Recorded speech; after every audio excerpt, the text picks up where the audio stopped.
Hello and welcome to Func Prog Sweden, the meetup where we explore functional programming and functional programming languages and functional programming thinking. And we have explored a lot of different functional programming languages, anything from Super Haskell called Agda into Elm. Of course, today we will explore more functional programming languages, OCaml and Scala.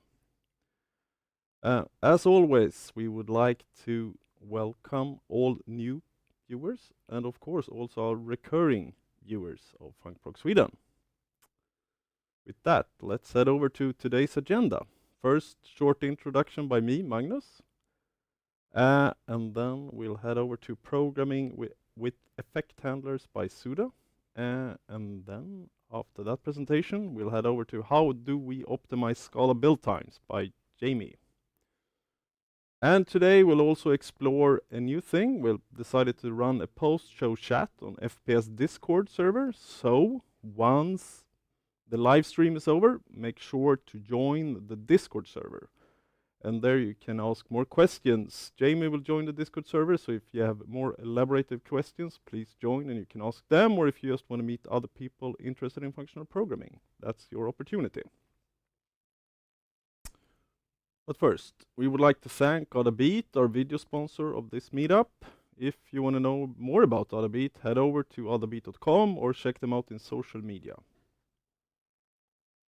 And then the coming schedule for the spring, 12th of March, we will be at Kivra in Stockholm. This will be live streamed, but also in Kivra in Stockholm. So if you are in Stockholm, make sure to and you're here on the 12th of March in Stockholm, make sure to head over to come to and visit us at Kivra. Then we're back here in the studio from Stockholm, 9th of April, and then we of course will be back in May and June with more meetups here. If you want to support the Func Prog Sweden, and of course you want to do that, head over to MeetUp and join the MeetUp group. Make sure to subscribe to our YouTube channel. And last but not least, join the post-show chat today on Discord server. And if you want to find the invite to the Discord, check it out on YouTube or on the Meetup group. There you'll find the invite to the Discord server. If you have questions during the presentations, please ask them on the YouTube chat or on the Discord server, and we'll forward it to the presenters. With that, let's get started and head over to our first presentation by Sudha. Welcome, Sudha. Second time around here on Func Prog Sweden. Hello, Magnus. Hello. Nice to be here. Yeah, welcome. Welcome. Welcome, Sudha. The stage is yours. Thank you. Is my screen visible? Yes. Yes, I can see it now. Wonderful. All right. So thanks, Magnus, for inviting me again. It's always a pleasure to be here. So last time around, my presentation was on introduction to OCaml. So this time, I plan to go a bit deeper and talk about programming with effect handlers. So before we go in, just to introduce a little bit about myself, I'm Sudha, and I work as a software engineer and team lead at a company called Tarides that's based out of Paris, but we also have offices in the UK and here in India. I'm based out of a city in India called Chennai. So at Tarides, we primarily work on everything OCaml. And right from the compiler, the OCaml platform, concurrency libraries, CI systems, then whatnot.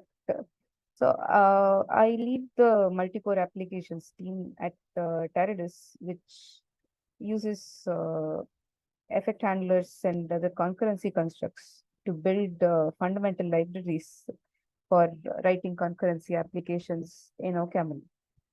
So let's jump right in. So today, I plan to talk about effect handlers, as you know.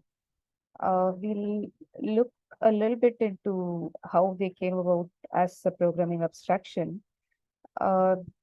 and a very brief introduction about OCaml to those who might not be familiar with it. Um, and then I'll walk you through a small example of effect handlers in action to show what it is capable of.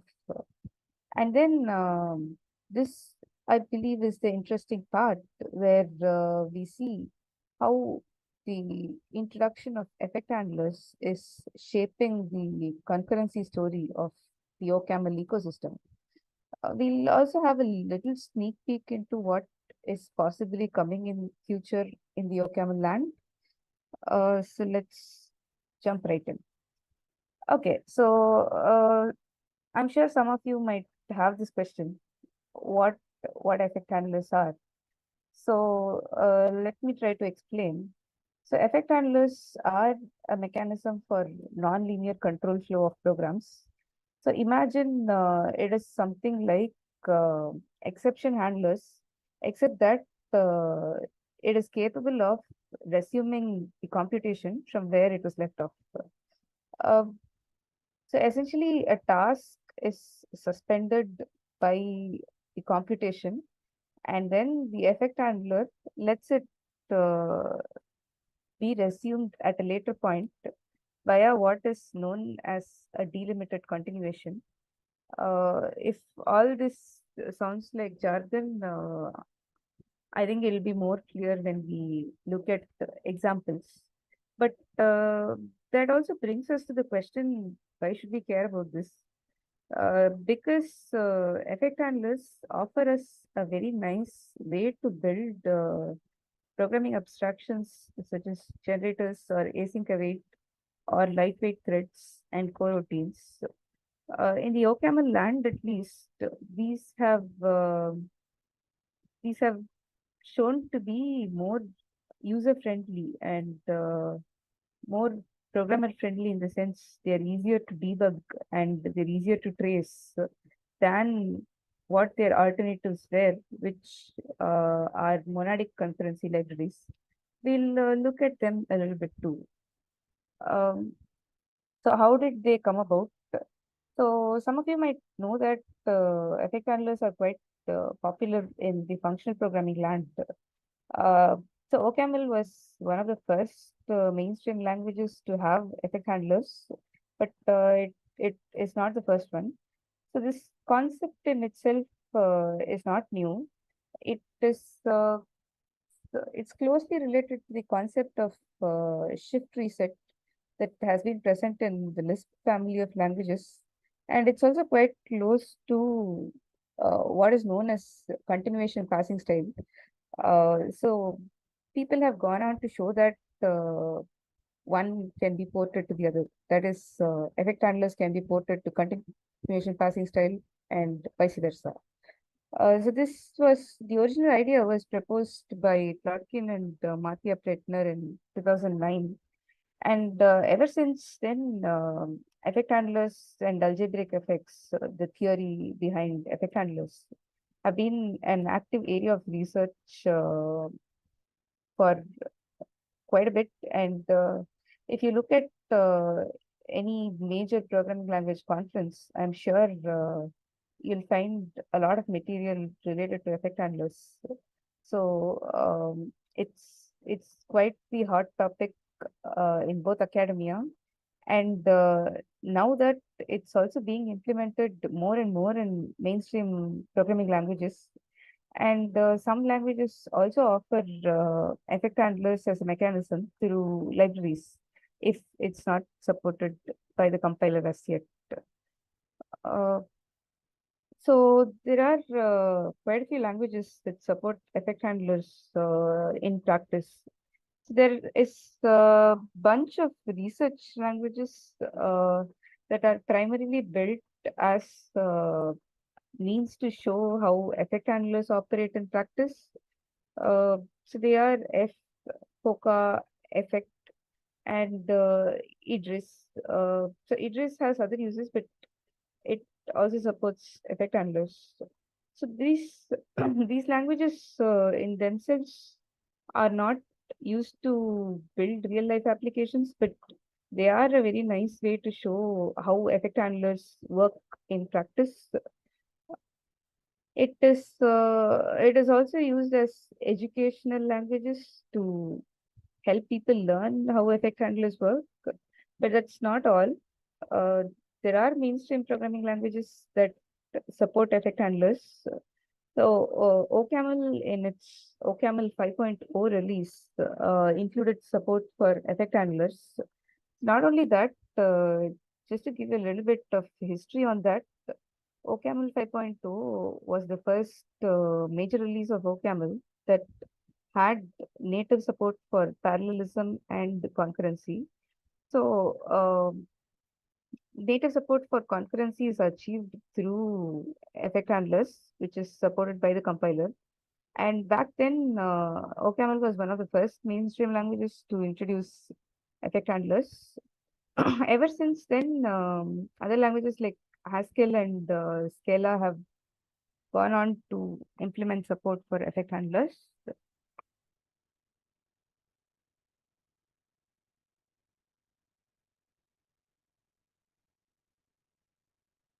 not only that, there are languages like C++, Python, and JavaScript that support effect handlers as libraries.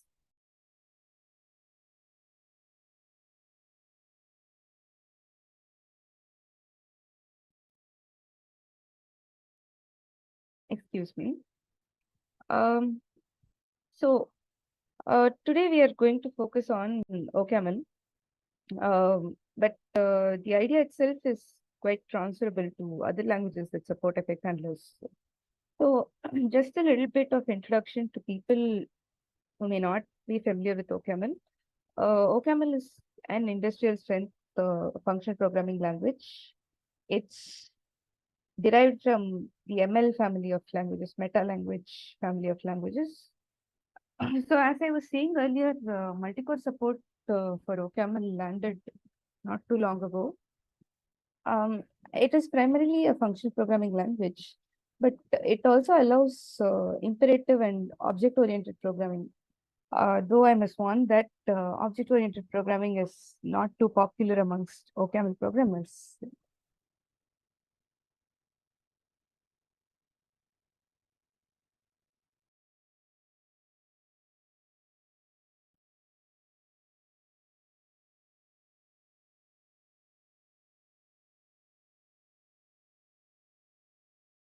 Right.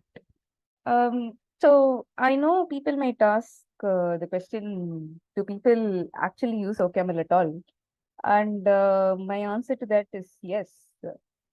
OCaml is used in the industry and in academia. And just to give a few examples of where OCaml is used, so Facebook has some developer tooling that's developed in OCaml.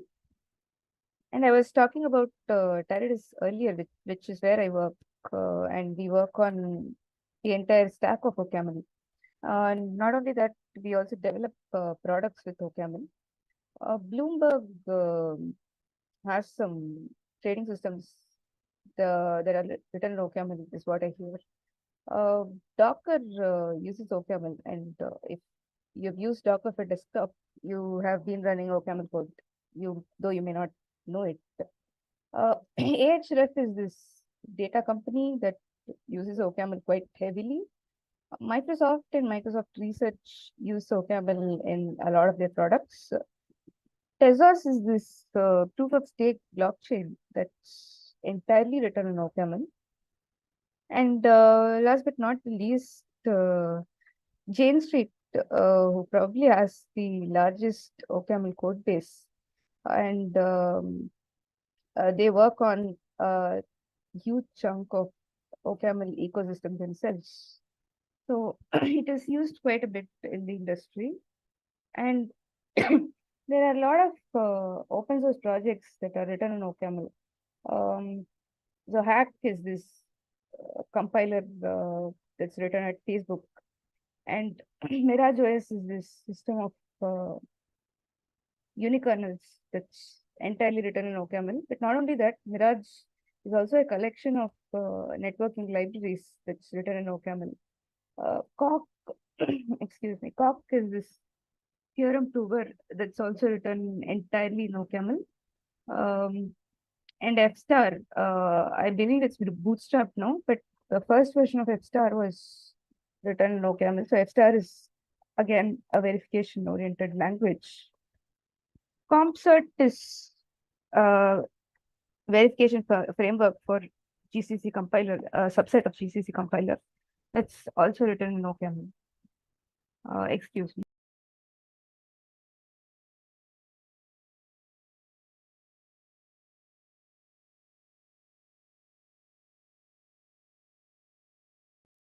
Right. So now that we know a little bit about OCaml, I'll walk you through an example of how effect handlers work in practice.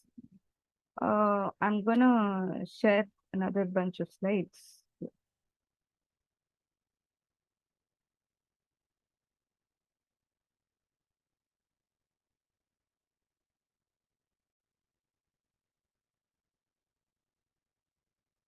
Are the slides visible? Yes, I can see them now. All right. So this is a very simple example of effect handler in action. So if you see, uh, yeah. So this is the example. So if you see the effect declaration here, it's it's basically uh, the declaration of an effect similar to how we would declare an exception, and it is of a type string. So a computation is where you perform an effect. You'll see what that means in a bit. And that is attached to a handler, much like an exception handler.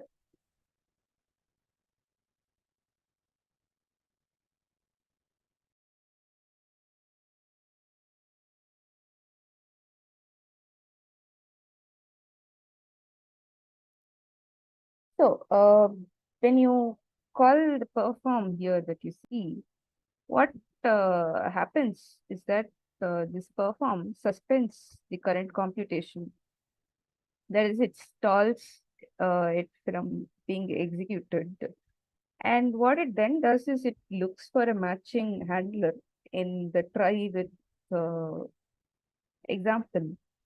And as you can see, it's matched with the effect E here. So this highlighted portion is the handler. So observe that uh, you have an extra parameter here, which is what is the delimited continuation. So what it essentially means is the delimited continuation holds the rest of the computation in it. So it encapsulates the essence of the handler, and it enables you to continue the execution of this at a later point.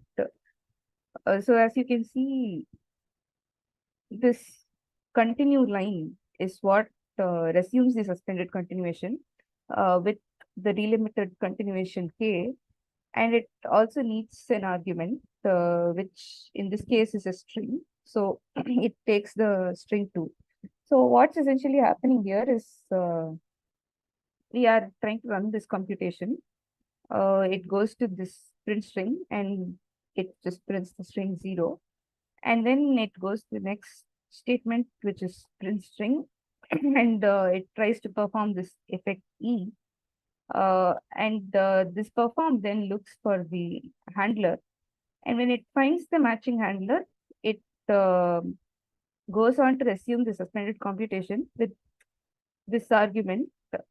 So essentially, you are what we're doing is we are stopping this continuation, stopping this computation, and then restarting it at a later point. So now let's see what happens under the hood when this computation is going on.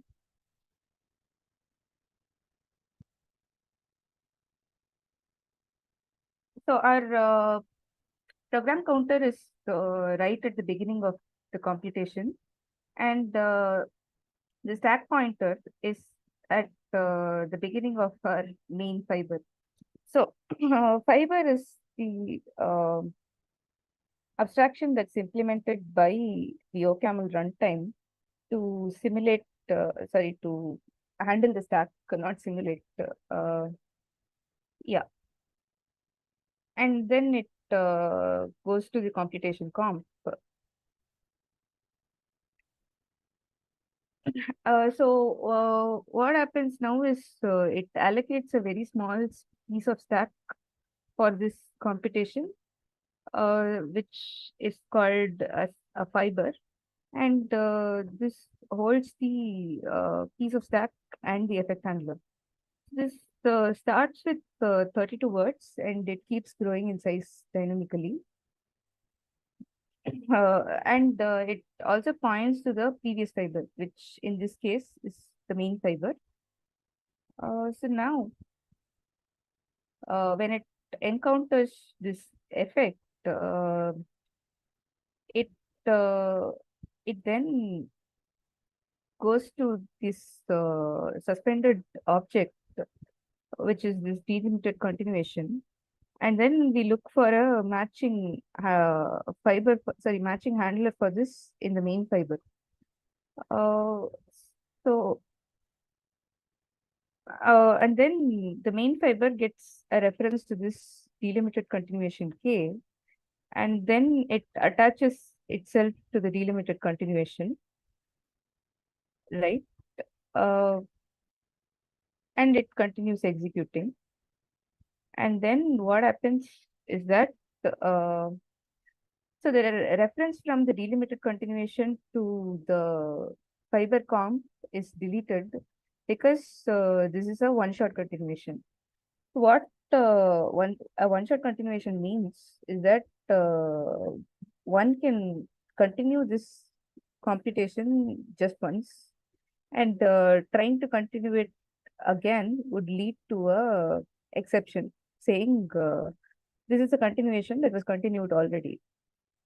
This is a conscious choice made by the OCaml compiler because it's really easy to implement this in a very efficient way. There is also something known as multi-shot continuation, which lets you receive a continuation multiple times, but that's not natively supported by the compiler. Although there are libraries that implement multi-shot continuations.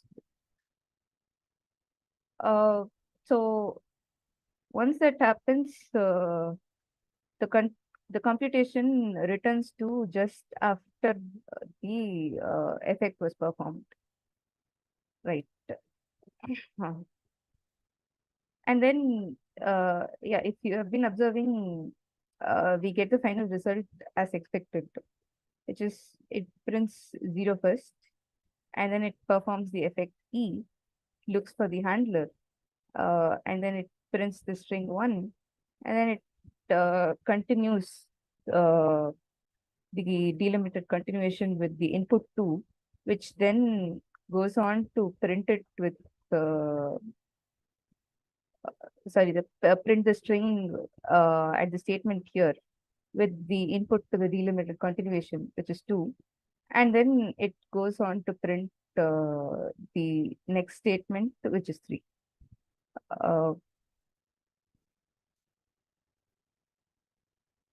And then it prints the next statement, which is 4. Right. So handlers can also be nested. For example, if you see this example, we have this two effects A and B, and then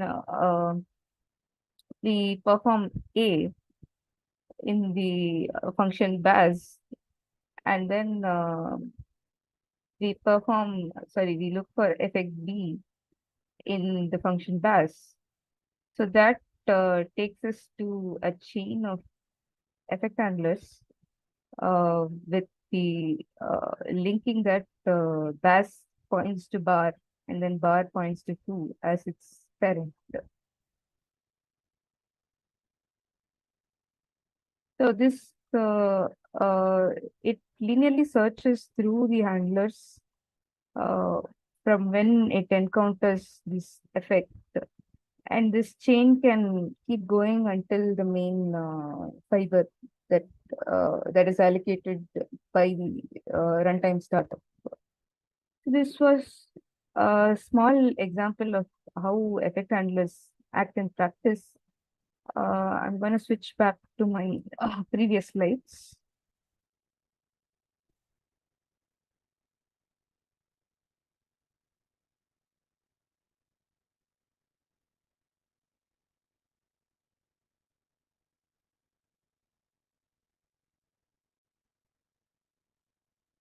Is it visible? Yes, I can see it now.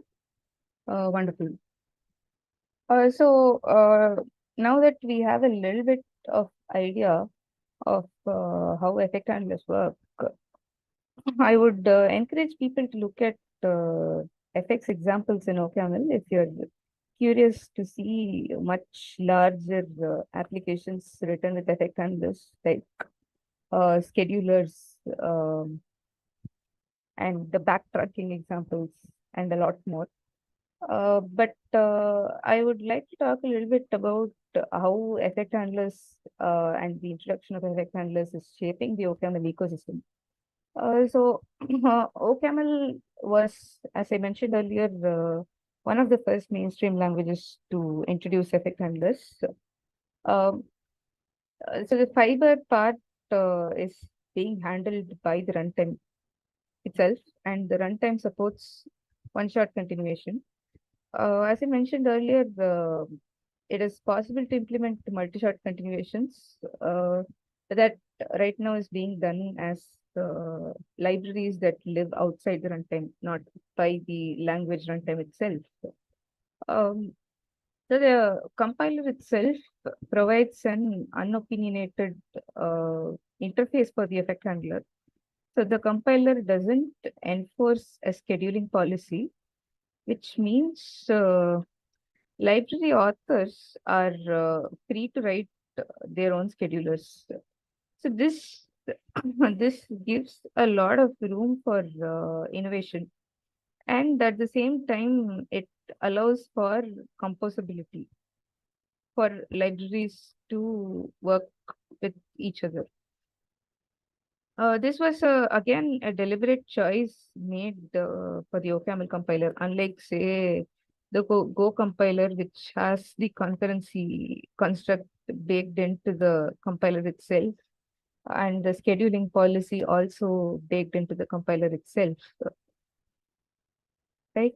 Uh, so before the introduction of effect handlers in OCaml, what what was the concurrency story? So to talk a little bit about that, OCaml predominantly uses monadic concurrency libraries for simulating concurrency up until OCaml 4, because up until OCaml 4, there was no native support for concurrency in the compiler itself. So as far as the monadic concurrencies libraries are concerned, LWT and async are the popular choices. Uh, so LWT stands for lightweight threads, but it's again a misnomer in the sense LWT provides this promise mechanism. Async follows a slightly different way of uh, enforcing concurrency. And async is a library that's used at James Street Codebase and friends. So what this led the ecosystem to is we have two different disjoint set of libraries that essentially cannot interact with each other at all. So what this means in practice is you have a concurrency library, LWT, you have another concurrency library, async, and both have libraries written on top of them. And all this ecosystem just cannot interact with each other, which means more work, right? As in, let's say I have a HTTP server and I've written an LWT backend, but I cannot use it from any of async or libraries that build on top of async. So in practice, that means I will also have to write another backend for my HTTP library, or else I lose out on using the work that went into the async ecosystem, which is a little bit not ideal, right? So this can be generalized further as the function coloring problem. There's a very nice post written by Bob Nystrom, which I encourage you all to read. Um, so Bob Nystrom is also the author of Crafting Interpreters. Essentially what he describes in this post is that when we use the post doesn't talk about OCaml. It talks about a hypothetical language that looks like JavaScript, but it's not JavaScript. But this certainly applies to the monadic construct in OCaml, which is every function has a color. We can term it as, for the sake of simplicity, async versus non-async function. By async, I don't mean the async library. I mean the function that is capable of running async in a concurrent manner. So every function is either async or not async. And that means calling a function depends on its color. That is, only an async function, uh, an async function can be called only from another async function.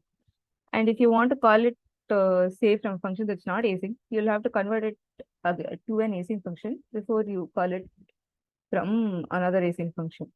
You cannot call an async function from a sync function. So there is essentially a disconnect, right? But effect-based libraries do not have this problem. So the introduction of effect handlers in OCaml gave rise to a bunch of libraries with direct style, what is termed as direct style concurrency model. We'll come to that in a little bit. So this is a non-exhaustive list of libraries that are built on top of effect handlers. Uh, so EIO is one of the first concurrency libraries written with effect handlers. Affect is a smaller library with a smaller core that's also written on top of effect handlers with a scheduler. And Moonpool also uses effects, but it serves a different purpose, as in it aims to be a pool of system threads on top of a pool of parallelism enabled domains. So domain is the basic unit of parallelism in OCaml 5. Moonpool has a pool of domains which are capable of running in parallel, and also has a bunch of also has a pool of threads. So Mu is another concurrency library that's written with effects with a smaller core. Riot is also a library that follows the actor model in the style of Erlang.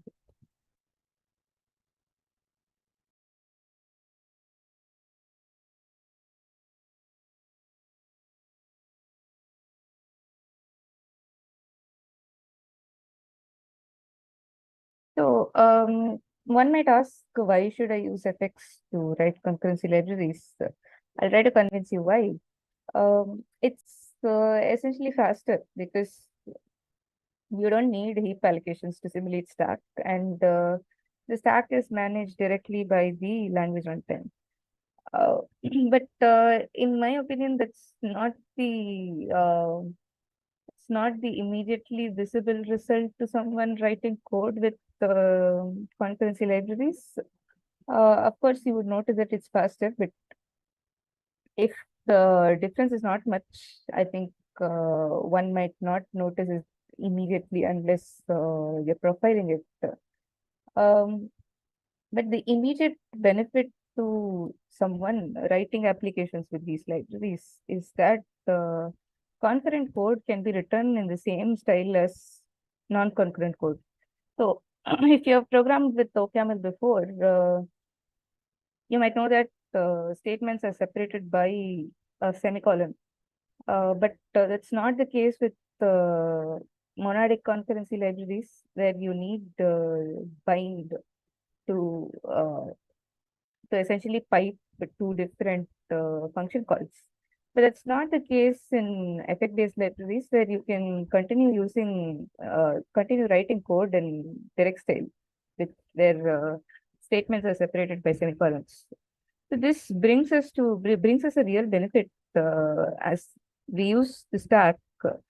We can expect the backtraces to just work, unlike in the case of monadic libraries. This also means other features of the language can work, but there is a small catch here, and the catch being that uh, uh, the support for effect handlers in OCaml 5 comes with a wrapper around it to implement it as a function, which means native effect syntax is not supported directly by the compiler yet, but it will be soon, hopefully. But care has been taken to ensure that the function syntax of effect handlers resembles the effect syntax as closely as possible. So one may not even notice the difference. Uh, right. So a little bit about the concurrency libraries that are written with effects.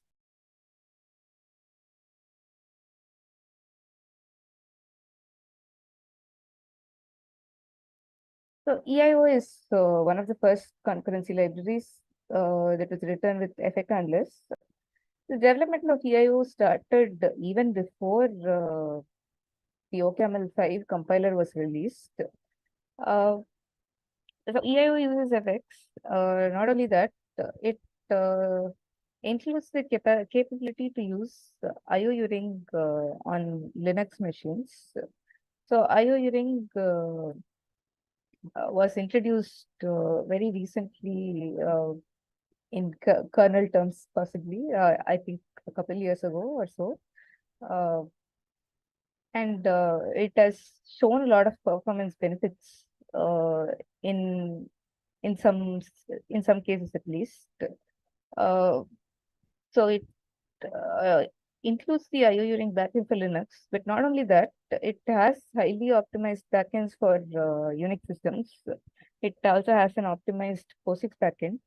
It uh, uses what is known as the structured concurrency model, but unfortunately, we may not be able to delve deep into that right now, but maybe some other time. Uh, this is just a small visual representation of what it means uh, to switch to effect-based concurrency library from monadic concurrency library. So the one on the left is EIO code, and the one on the right is code that's written with LWT, and both of them do the same thing essentially. The details are not important, but if you just observe the way it's structured, you can see that the EIO code is less messy and it's easier to follow.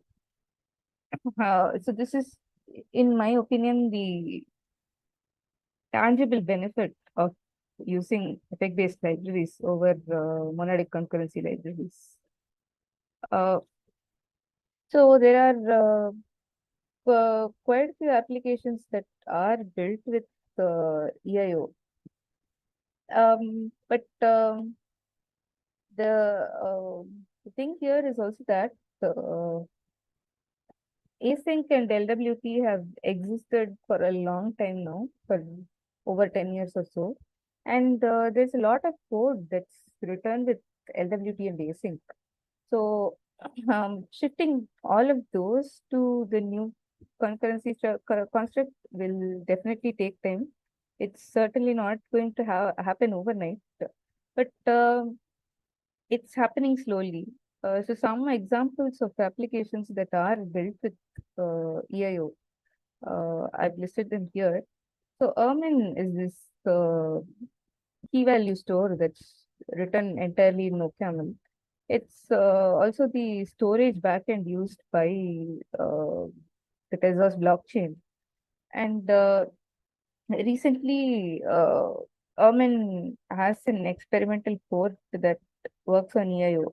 What it what it means for Ermin is that it enables parallelism in Ermin, which was not possible earlier because uh, LWT, the concurrency library it was based on earlier, doesn't allow parallelism to exist. So this is another tangible benefit of moving to effect-based concurrency libraries, where it allows one to make full use of the parallelism constructs that come with OCaml 5. Same applies for cohesivity, which is an HTTP server. And more applications like the gRPC bindings and Wayland protocol have all been uh, ported to EIO and have been functioning quite smoothly. Right. Uh, as I mentioned in passing earlier, there are more effect-based concurrency libraries. So one might ask, why do we have more concurrency libraries if we have one that works? So the answer to that is, like I said, the compiler itself does not enforce a scheduling policy.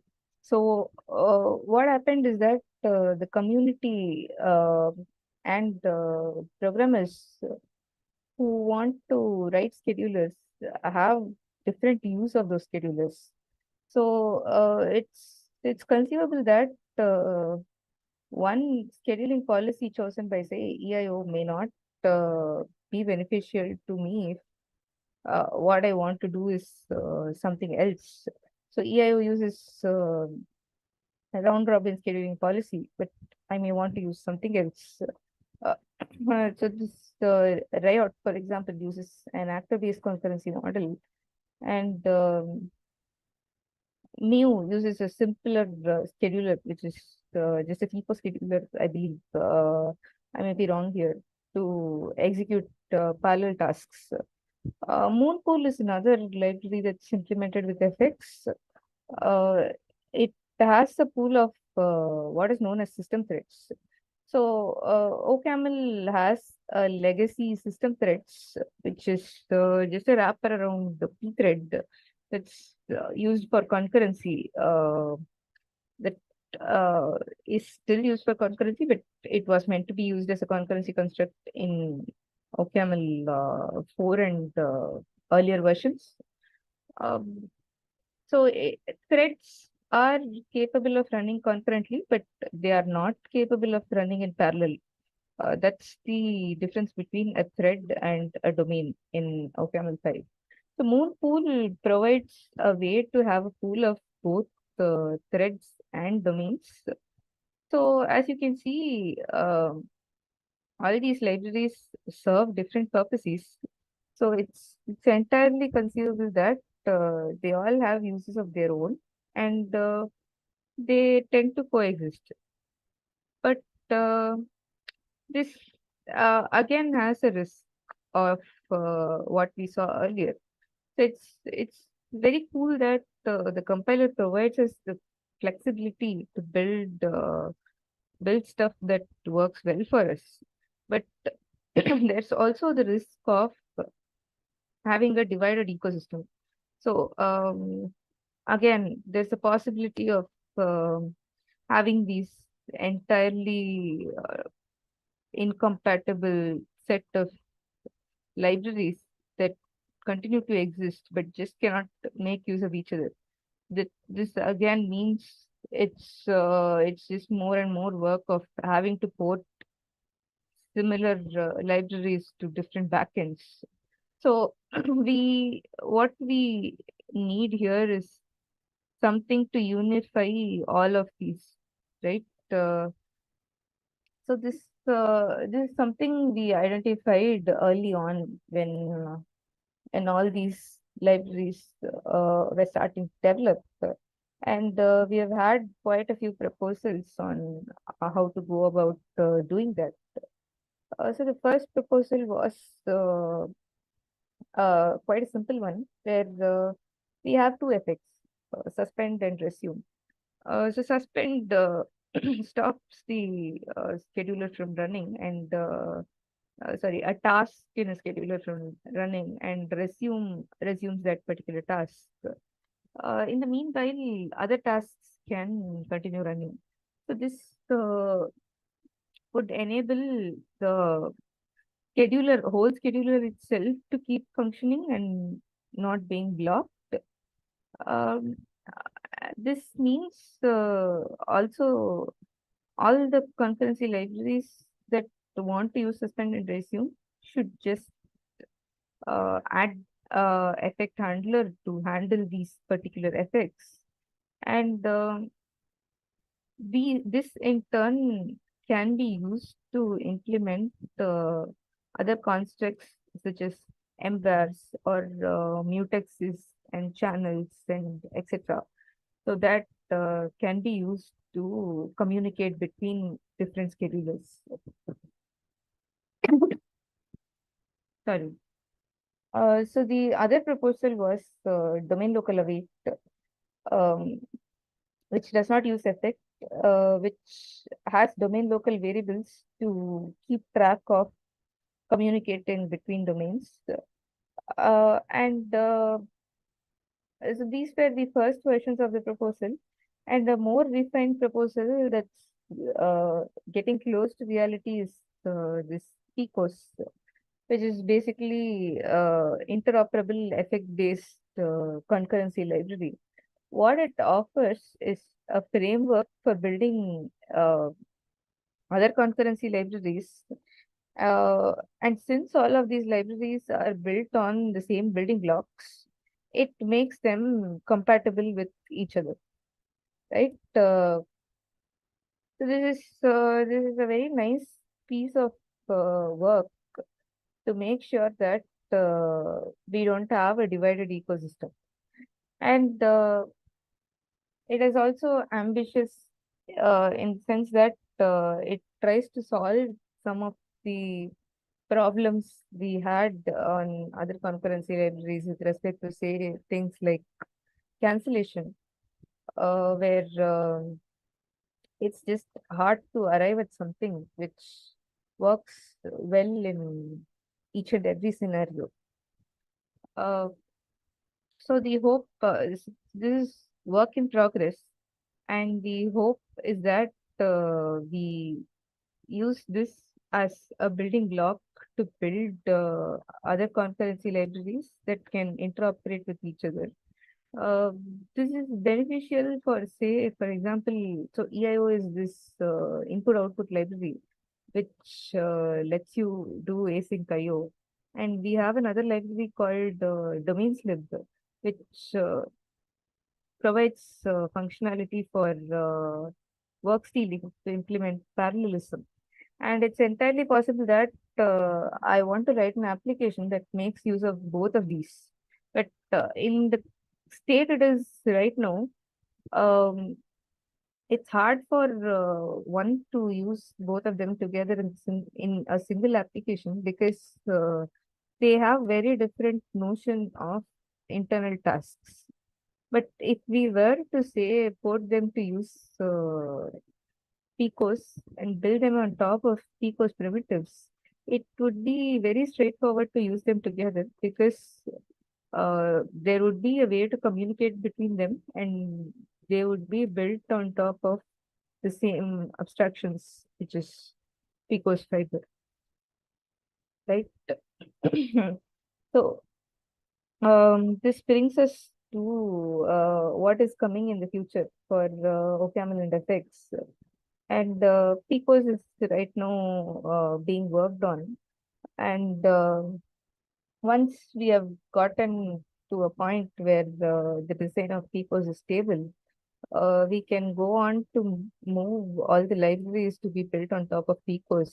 And that would enable the libraries to work with each other and make use of the entire ecosystem rather than only a small part of the ecosystem. But there are bigger things in the compiler also. Um, so, for example, as I was saying, currently FX are provided with a function syntax and not native support for FX syntax. Eventually, the idea is to support FX syntax, which means one would be able to use them like how we would use exceptions directly. There is also the idea of introducing typed effects at a later point. This may not be in the near future, but sometime later in future, where we have typed effects, which would enable the compiler itself to check effect safety. What I mean by effect safety is right now the compiler cannot tell if an effect that has been performed has an handler attached to it. So when it doesn't have an handler attached to it, the compiler throws an exception. We could make use of the exception and deal with it, but ideally it would be nice to have the compiler itself tell us if an effect has not been handled. This is still an active area of research that is being worked on, but the hope is that at some point we would have typed effects landed in OCaml, and that would enable all the concurrency libraries that we talked about earlier to switch to typed effects. So this is what is coming. Um, and with this is all the material I had. Uh, so I know we couldn't go too deep into what effect handlers are capable of building, but I would encourage everyone to check out the different things that has been built with uh, effect-based system in OCaml and in other languages uh, to try to understand what it is capable of and how powerful it is. So with that, that is all I had, and I'm happy to take questions if there are any. And once again, I would like to thank Magnus and FP Sweden for the opportunity. Thank you very much for your presentation, Sudha. Very interesting presentation. Thank you very much. I will shoot straight from the, like you talked a bit about that it might diverge into different libraries, as you mentioned. You mentioned different libraries, or effect libraries. What are you currently using in your daily work or when you work? Are you using the effect libraries or are you? Yeah. That's a good question. So my team works on developing the library EIO that we talked about, and we are also developing PCOS in an effort to enable these libraries to work together. Yeah. So EIO is what we use in our in our day-to-day work. What's the plan for Picos? Is that kind of production ready or is it? It's not yet production ready. It's meant to be production ready in a few months. Yeah. Yeah. People are saying exactly. It's like in Haskell things have diverged. There are many limits. Ah, It's also like the innovation and freedom. You know, you give people freedom. On the one hand, you get a lot of things. On the other hand, the ecosystem diverges. Yeah, exactly. exactly. Um, uh, then I will head over to a bit. You talked a bit about what you're doing with in Tarides. You're working with um, the effect library. Is that the only thing you're working on, or are you also working with clients and helping them building different type of applications? Yeah, at Tarides, we are working on the library EIO, Yep. and there are projects internally at Tarides that are being moved to EIO, which were once written in LWT, like all the applications were. And we have already seen a lot of improvement, maybe not in terms of performance of the systems, but in terms of the stability and the reliability of the systems. So Mm. we have this CI service that used to run on top of LWT, and that used to crash a lot. And it was also hard to debug it because LWT doesn't produce backtraces, proper backtraces by design, and that's a well-known problem at this point. Mm. And ever since that was moved to EIO, it has been a lot more reliable and stable, and we have observed very little crashes ever since then.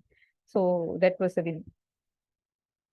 Interesting, interesting. Is there any kind of do you lose any kind of you talked a bit about performance, or is there any performance, or it's like it's the same performance but you get better stability, or is it you lose performance with the EIO library? So the performance bit is subjective, and in general, the expectation is that on sequential programs, uh, you don't see greater than 10% performance degradation if you port a single core LWT application to an EIO application. But Mm. it is a bit more nuanced than that because the compiler itself is quite new in it that OCaml 5 was released in uh, last year, 2022, Yep. essentially nearly a year ago. And we still have a lot of things that can be improved in the runtime and the compiler itself that needs to be identified. So we also see it as a means to identify those performance issues, Of which course. has been quite useful for the compiler. Yes, of course. A completely other question. What do you, I mean, this is going, now we talked about a bit of effect libraries. Now I'm going into to the other end of the, what Mm-hmm. do you need to get started with OCaml? Is it just download? Is there like a simple package? You go to ocaml.org or something similar, and then you download the package, get VS Code up and running, and off you go? Yes, yes, exactly. So OCaml, I would encourage everyone to check out ocaml.org. I know the ocaml.org team has put in a lot of hard work to revamp it, and it's looking very, very nice recently. So what you need to get started with OCaml is just download this package manager called OPAM, Mm. and you can also download the platform tools, the VS Code plugin, and you're good to go. It should be seamless on Unix machines. Mm. Uh, on Windows machines, if you're on a Windows machine, I would recommend using the Windows subsystem for Linux at the moment. But we are soon expecting native support for Windows with the Mm. release of OPAM 2.2, which is expected in any time now. Thank you very much. So anyone out there interested, head over to ocaml.org if you want to learn more Yes, about OCaml. certainly. Yeah. Uh, And we got a question from the chat, maybe a bit out of scope, but do you think OCaml eventually will be solving similar to how computational expression work in F sharp? Maybe you don't. Um, Maybe. I've never used F sharp, so I'm not sure what computational effects in F sharp do, Mm. but I'm assuming it's something similar. I'll have to check in this. Yeah. Thanks. Um, with that, thank you very much, Sudha. Thank you. Yes. It was a pleasure. Yes. Second time around in Func Prog Sweden. Yes. And goodbye, Sudha. And now we will go over to our next presentation. Jamie, welcome to Func Prog Sweden. Hello. Thank you for having me. Hope you can hear me well. We hear you well. Okay, good. Yeah, so I should share the screen now then, I guess. Okay.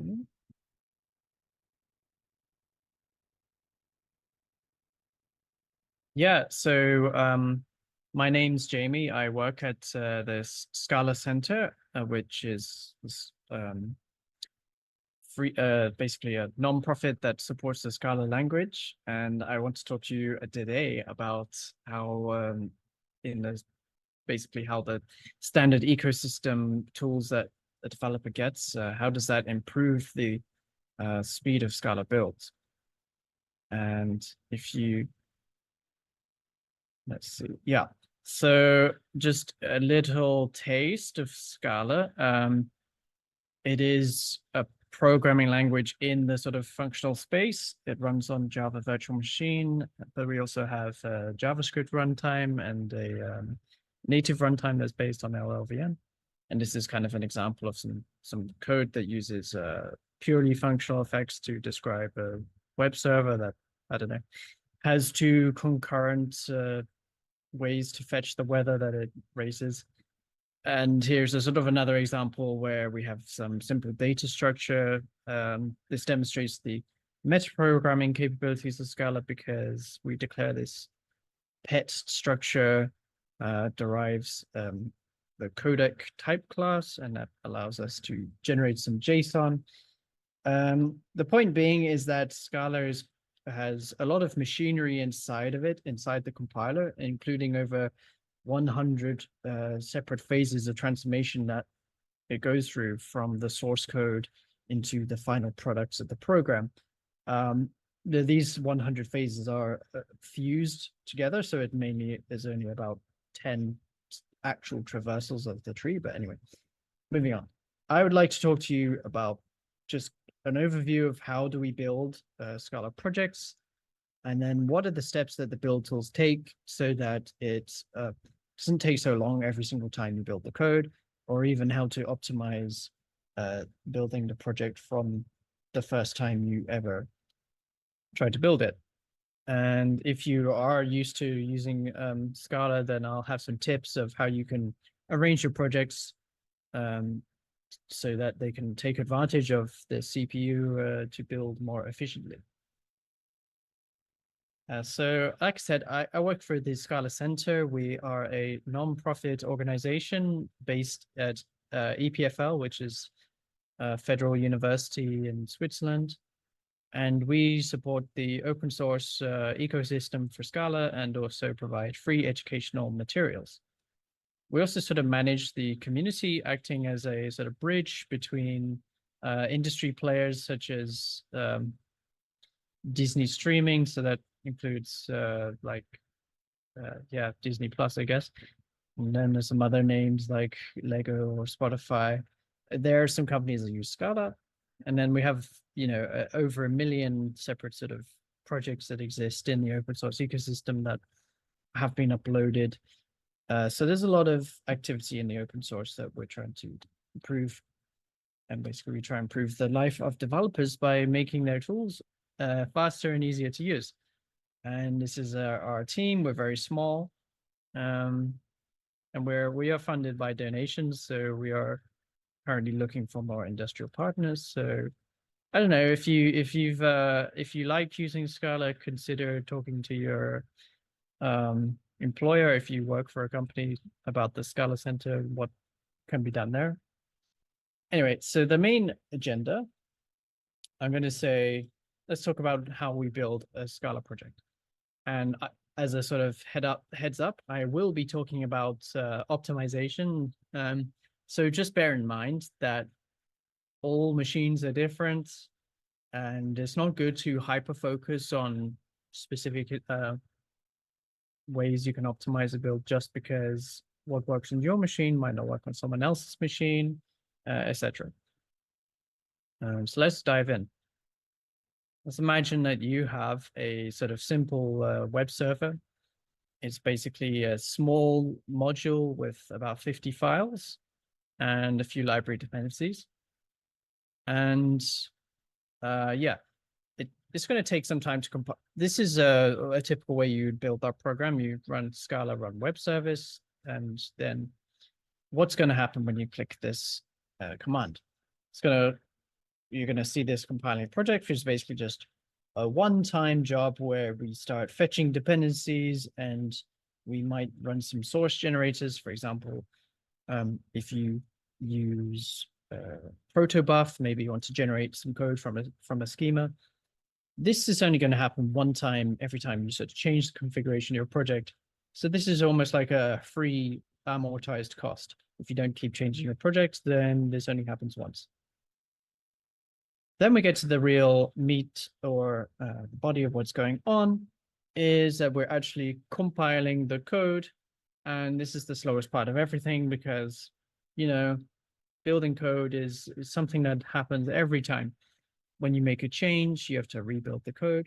So we want this to be as fast as possible. And then, yeah, when you finally build the code, then you basically make a little wrapper, which on Java is pretty cheap because you just tell the JVM to run your class files. And that is a cheap operation. So that is happening, again, every time you build the code, but it's very fast. So let's focus on this step, which is compiling the project. Let's say the first time you build those 50 files is taking, you know, like 15 seconds if it's a really big project. And every single time you, for example, change one line in your code just to do a debug statement, print debugging, we'll have it. You wouldn't want it to take another 15 seconds to build over and over again, especially when you then delete your debug because you found out what was the problem. So, you know, this is adding up to a lot of time when really you want to be going quickly as possible, doing a fast change, iterating, etc. And luckily, because we actually have this in the Scala ecosystem, and that is thanks to incremental compilation. And if you don't know what that is, basically it's a mode of compilation where we can say that given that we've already compiled something at least once, then we can compare any changes that you might make in your code and only recompile those changes. And hopefully that ends up taking less time than cleaning the whole building from scratch. Yeah. Let's give a little diagram of what's going on. So I have a bunch of Scala files, and instead of compiling all of those, we're going to say, actually, you only edited this one file, so we'll recompile that. And then when we compile that file, we can then track the changes in the APIs that the other files actually use. So then we say, oh, you know, because you changed A, you changed the definition of one of those things, then that means that F and D might actually not compile anymore. So we need to recompile those because they use some definition from it. And then let's say we're done in this case. And as you see, we've only recompiled 3 files instead of all those others. So the goal is that hopefully this should be faster. But this is a very vague, wishy-washy, not very concrete definition. So we do have some metrics that we can use to judge if the incremental compilation algorithm is really succeeding. And those 2 golden rules, let's say, are that it has to be correct. So that means that everything that must be compiled is compiled. We cannot be left in a state where, you know, you actually start running your program, but then it breaks because now the definitions don't properly link at runtime. And then the second thing is that, well, we are making sure that we're compiling less than before. So we should really check ourselves that, is this really actually faster than just compiling everything? So there's two sort of metrics like that. One is how long does it take to recompute the dependencies and perform a plan of what should be compiled and when. So we really need an efficient invalidation, and we don't want to compile too much. So that that plan shouldn't include anything that isn't necessary, so that we don't recompile more than is necessary. And in the Scala ecosystem, we have a tool called Zinc, which is, yeah, it's an incremental compiler for the Scala language. And it maximizes those two goals that I laid out before, correctness and performance. And it uses this thing called the name hashing algorithm. And I'm going to outline how that works for you right now. So here's a little diagram. Yeah, so in Scala, there's many different build tools you can use. There's Maven, which no one uses. There's SBT. A lot of people use that. That's like 98% of Scala users use that. And there's a couple of others. But essentially, yeah, when you, even if you edit one small file, that basically ends up, and you tell the build tool to compile, like it doesn't necessarily know what actually needs to compile. So it's going to tell Zinc, which wraps the compiler, please compile every file in the project. There's going to be 50 files. Then it's up to Zinc to decide what it should do next. And let's say it's the very first time that we've ever seen these files. So Zinc hasn't seen these files, so it says we don't have a cache. So we're actually going to compile all those 50 files. And so we shove those 50 files into the compiler, and we add the library dependencies to what's called the class path, which is basically the list of libraries that have been previously compiled. So that might be things you downloaded from the internet. Yeah, we in Scala, we build basically from compiled artifacts. We don't do source dependencies like some other languages.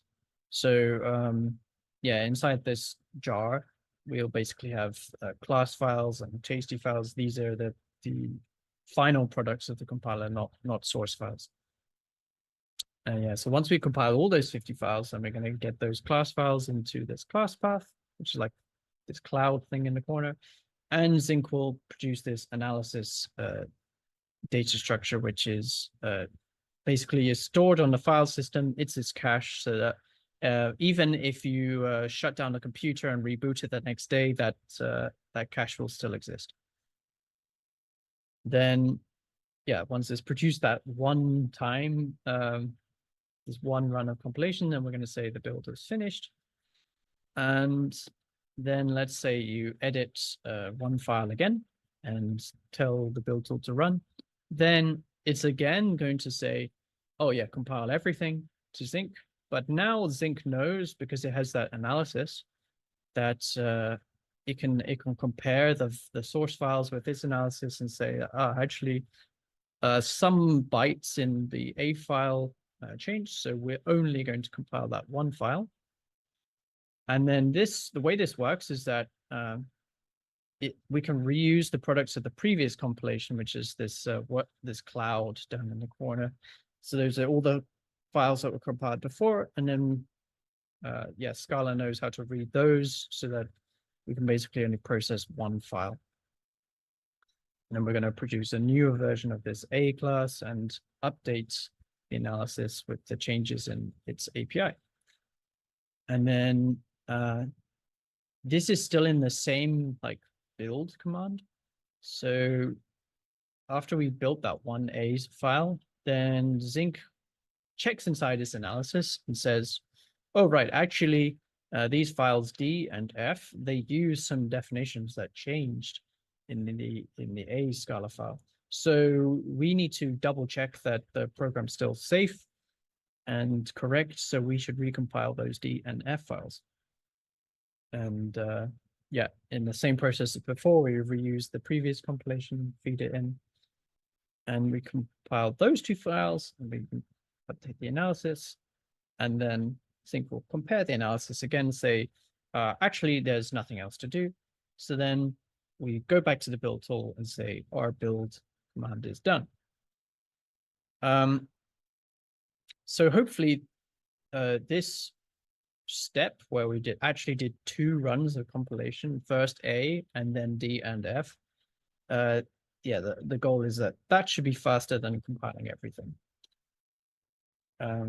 So in order to help you take advantage of this incremental building algorithm, it's quite useful to actually use small files, because if you put everything into one huge file, then that's a lot of work for the compiler, because there's nothing for it to granularly attach to. It has to, the only input it knows is single files. So just whatever line you change, even if you make 1 character change, it's going to have to process all that code again.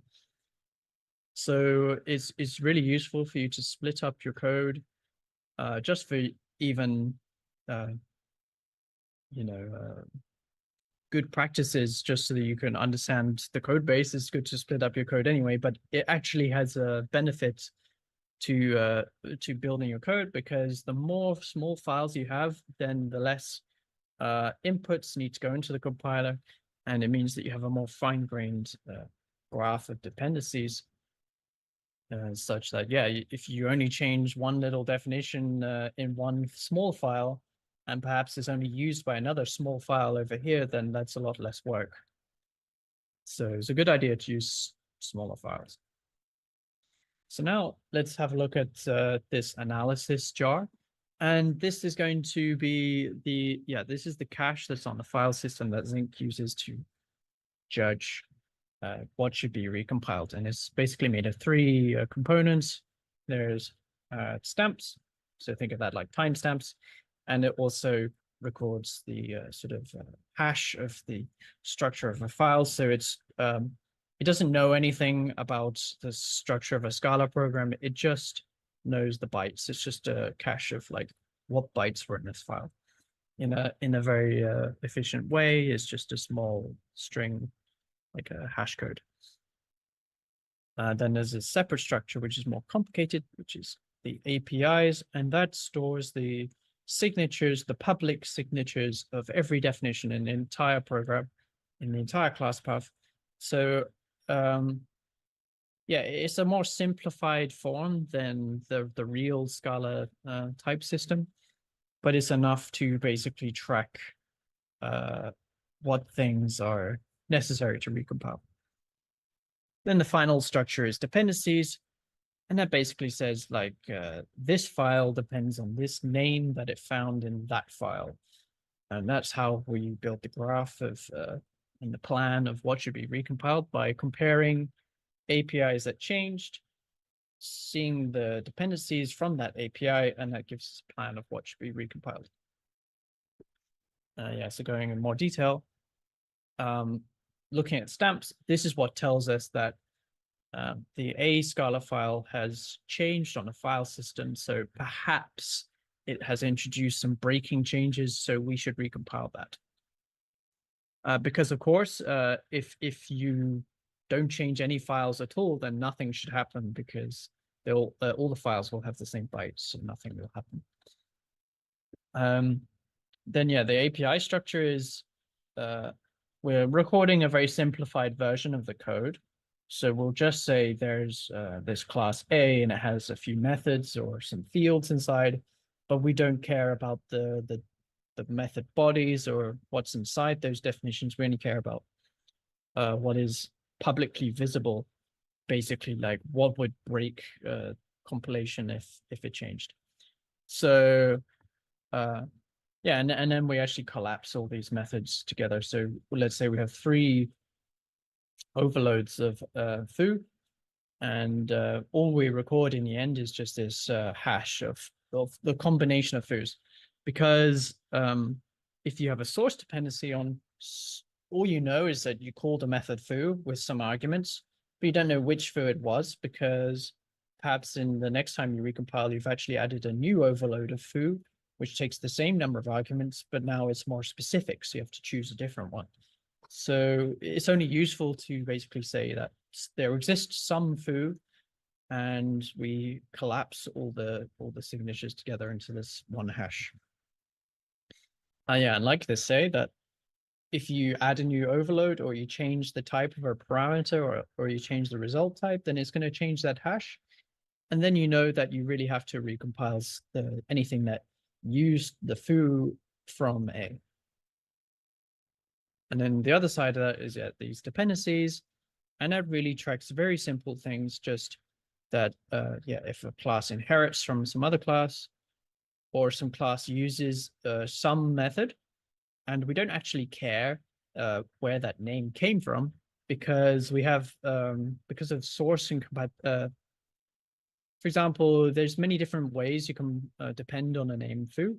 It might be some implicit conversion that gives you this method foo, or maybe you used some global foo and you changed the scope to add a new global that's more specific. So you don't really care where it comes from. You just have to know that you use this foo, because if you add a foo somewhere else, anywhere in the program, then perhaps it might break your code. So we just track that you used foo and don't care where the foo came from. And then the third thing you track is that this class did use specifically the something from that class. So there's a sort of combination of an overlap between using foo and using something from A. So maybe used a.foo, but it's not actually necessary. The summary of this is basically that with these simple data structures, this is actually a really good way to efficiently compute the graph of dependencies and make a plan of what to recompile. And that's called the name hashing algorithm. So let's next thing, let's just give a little overview of how to how we gather all this information. This is sort of an X-ray. Imagine this is zinc. This is just a wrapper around the real Scala compiler, and that's called Scala C. And that's made of a bunch of little modules that we call phases. And these each do an atomic transformation on code. So then we have parser, which reads the file and turns it into the internal data structure that the compiler understands. Then we have the typer, which goes through that, what's called an abstract syntax tree, and analyzes it, checks that it's correct, and then annotates types so that nothing has to be recomputed from that point. And then we reach this point called the pickler. And this is the thing that basically, once we've fully type checked the program, then the pickler is going to extract from the program basically the signatures that are necessary to compile against libraries. For example, they all store these tasty files, which is necessary to recompile against them. And what Zinc is doing here is going to add in 2 extra phases, which record both those dependencies and API structures. And they send them back to Zinc through this thing, through this callback, which basically just updates some data structures it knows about. And then eventually when you reach the end of this pipeline, then it's going to write those APIs and dependencies into the analysis. Okay. So another way you can speed up the build that is implemented in Scala build tools such as SBT is that if you, instead of having one big project, you split it up into little projects, then we can actually get some more performance improvements as well. So yeah, like I say, instead of having this one big project, then if you group them up into these modules, then we are again making even more granularity of dependencies between these projects, which gives us more efficient compilation. So to illustrate, let's say we had that web service from the very beginning of the talk, and instead we split up into these separate modules, one with some utilities, the common, and this is a shared dependency of the database interaction layer, the authorization layer, and then some models for interaction with users. And then the server brings those all together to create the service that you actually put on the server. And why, if I color coded it this way, it's because everything with the same color is considered like a layer. They're all the same level of dependencies. And what that means is that when we're writing a scheduler that can build your entire project, remember once before we just had 50 files and we sent all those 50 files to the compiler. Well, if we split it up this way, this is what it still looks like if you had a single thread. You run the common first, which was at the top, and then you do the middle layer, one after the other, because we have a single thread, and then the service layer at the bottom. But in a multi-threaded environment, such as most computers these days, if you're building with SBT, for example, then we can schedule all those red projects to run at the same time. And that, of course, saves some time at the end. So the second piece of advice is, yeah, split up your project into smaller projects. And that means that you can save a lot of time building because you can schedule some of these projects to be built in parallel.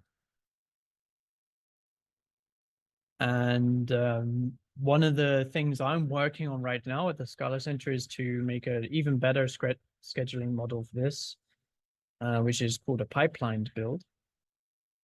And what that means is, like, is it possible to begin compilation of something before we finish the upstream?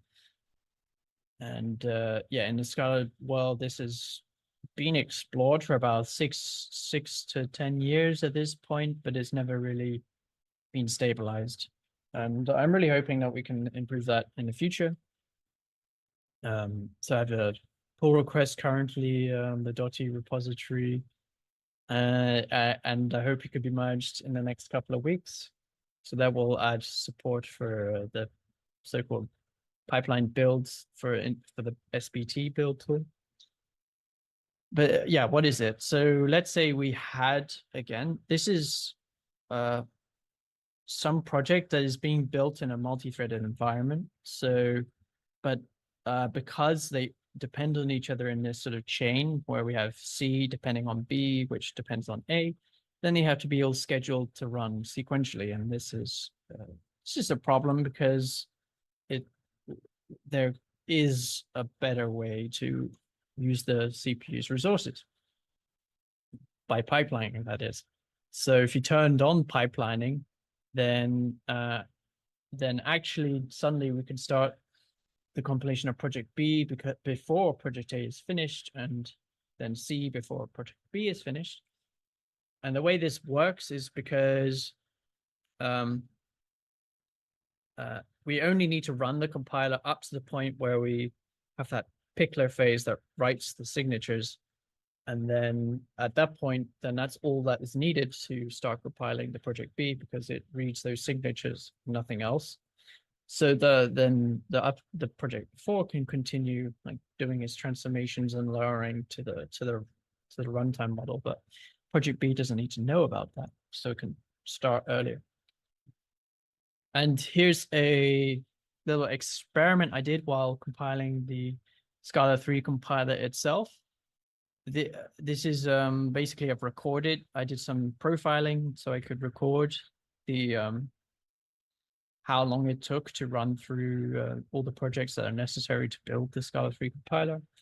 And it took about 30 seconds when I fully so-called warm up the compiler, because it's on JVM, so you have to JIT compile the compiler over several iterations before it's fully optimized. And without pipelining, it was 30 seconds. And then when I turned on pipelining in my experiment, then we were able to shift these downstream projects starting a lot earlier. So even like 2.5 seconds earlier. But this is a very small project up here, the standard library. So it didn't really save that much time in the end, only about 2 seconds. But for you could imagine that, for example, if this project graph was inverted and we actually had this project at the top, as the first thing, then we could actually start things a lot earlier than waiting to the end. And what did I do to the compiler to implement this? Basically, I add a mode where once we reach the end of this pickling phase, then we write the tasty. And as soon as we've written that tasty, then we don't need to care about finishing the rest of the compilation before we tell the build to begin starting the downstream project. And I mean, yeah, so I have some more benchmarks that I did on this computer, which is quite old at this point, but it has 16 gigabytes of RAM and 8 cores, whatever. So there was this big project called Chess. It's like a free chess server, and building it with the pipelining turned on, it gave like a 25% speed boost. But then it used about 1/3 extra memory to do that because of the increased parallelism. So there's some trade-off. If you have a lot of memory, it's a good option. And in fact, if I had even more memory, it'd probably be a lot quicker because yes, it's quite heavy on the memory running a compiler. And here's some other comparisons with some other projects I did. So yeah, the best one that I found was Scala Dex with 31% improvement to the build time.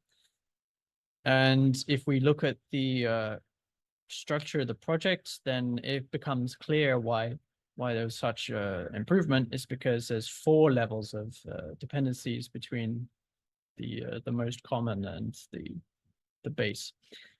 And most of the time, a lot of projects don't have many layers of dependencies, so they don't improve that much. But if you structure your code well, then maybe you can benefit in this way.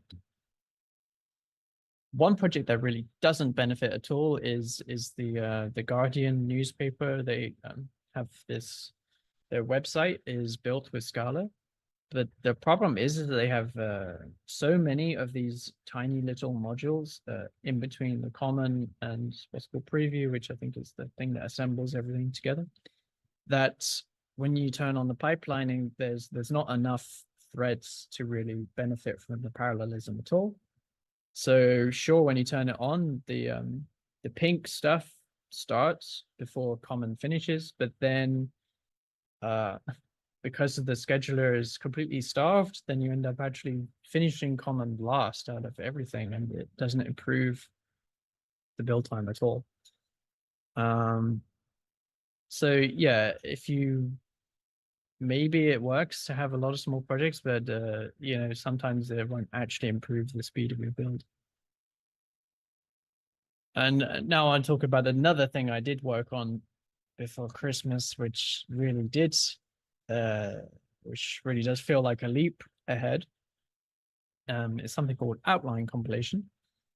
And this is basically where, imagine we had the full compiler pipeline here. So a lot of this slowness comes from type checking, and then a lot of it comes from this other phase called inlining, which is basically running macros. So this stuff takes a lot of time. And previously with just pipelining turned on, it sort of starts at this point. But the idea with outline is that we run a quicker version of the type checking that skips the bodies of definitions.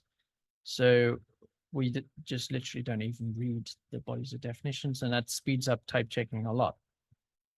But then that means that brings forward the point where you can start the pipelining. So it's a lot quicker to get to pipelining, but then you have to do more work afterwards, because then you have to run the entire compiler again, but in this second portion.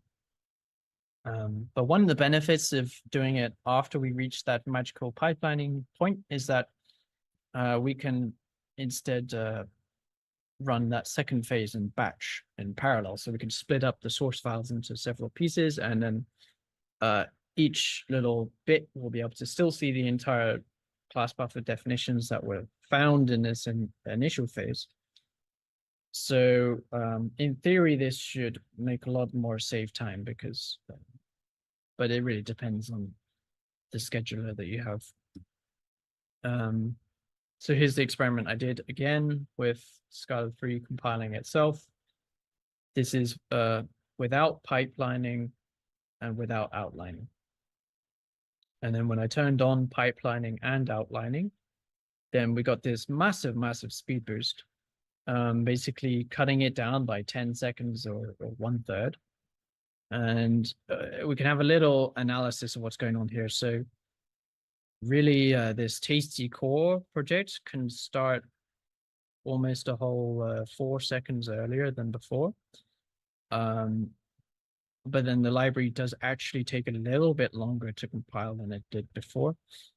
But it doesn't really matter because we were able to begin the compiler itself so much earlier, as you see with this gap here. So the biggest project, the compiler itself, begins so much earlier.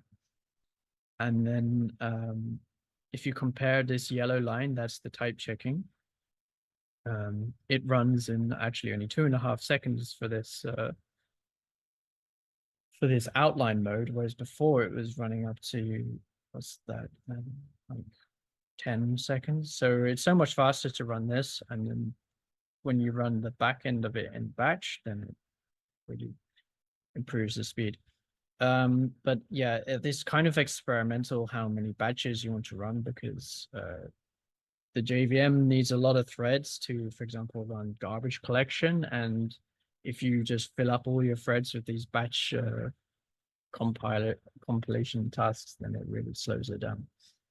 So I found 3 was the sweet spot for this specific project on my machine. So it's a real kind of debate of like, maybe you can tune it for your CI machine because your CI machine has a specific architecture, so you can tune your build specifically for your CI machine to make it really fast.